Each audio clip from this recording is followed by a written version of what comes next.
Greetings everyone, and welcome to my first dissection for the new week of Starveruary. And before I start, I want to mention why I didn't do a promo analysis recap for Star vs. the Forces of Evil. I mean, for example, come on. Since the title specifically said Week 2, we were only going to get episode clips from just that. And plus, the promo was already giving away the days of which episode was premiering when, so I guess they weren't really trying to hide anything this time. So basically, in other words, I didn't exactly see the point in analyzing something that was pretty much obvious. But instead of looking at that promo, let's look for more of the images that we found from the promo for the rest of the season. So far, according to the episode Mathmagic, we have found approximately one more clip from the last time. Yay! I'm not joking. Oh yeah, and one last thing is what I said in the baby episode analysis video. What King Butterfly had actually said was monster love. All you have to do is just put the captions on and you can see it for yourself. Star is nowhere near your skill level at her age. She's far beyond it. In fact, I haven't seen anything like this since Queen Eclipsa. Monster love. I apologize for it being about 5 days later, but better late than never, I guess. And without further ado, now that we know that, let's go! The episode was of course Mathmagic, and surprisingly, yes, it was a significant episode for the season. They sort of Rick and Morty'd this episode. We ended up talking about the subject of infinite realities. Wasn't expecting that from a show like this, but yeah, they did it. And even though it didn't necessarily seem impactful, this truly proves one major thing. Star's magic can literally disrupt the fabric of time itself.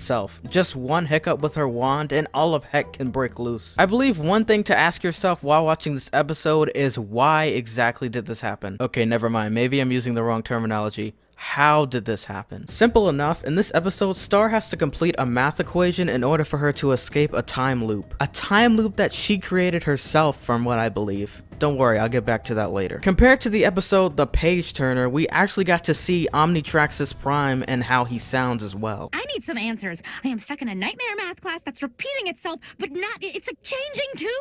Like super weird changing. Okay, what's it keep returning to? The same stupid math problem. Oh, well, why don't you just do the math? Omnitraxus Prime has spoken! Instead of being a plain orb with bad signal. He not only pushes Star into them guts, but explains that she is the only Star that didn't finish the problem. But we have to realize none of this truly began to happen until she casted her spell. Hey, Star, why did the chicken cross the road? What? To ask out the rooster. Didn't we just go through this? What? That joke?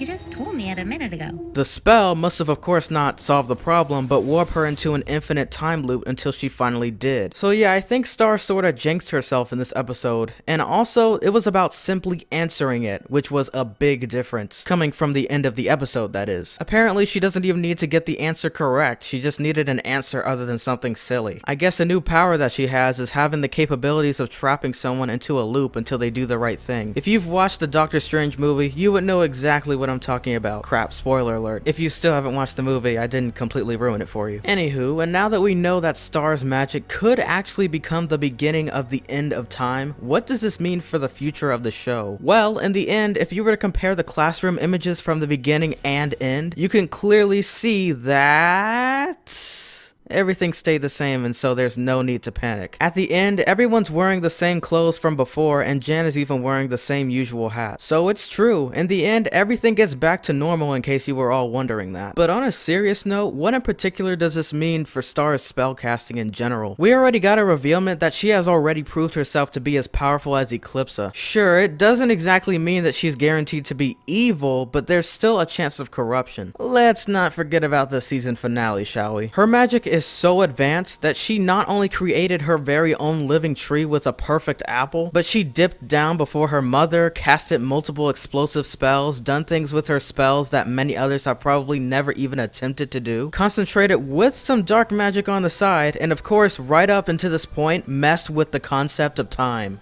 Well, I hope you all enjoyed just another analysis by The Next Big Thing. It's been a pleasure discussing this with you all, and I can't wait to catch up with another one tomorrow. Peace.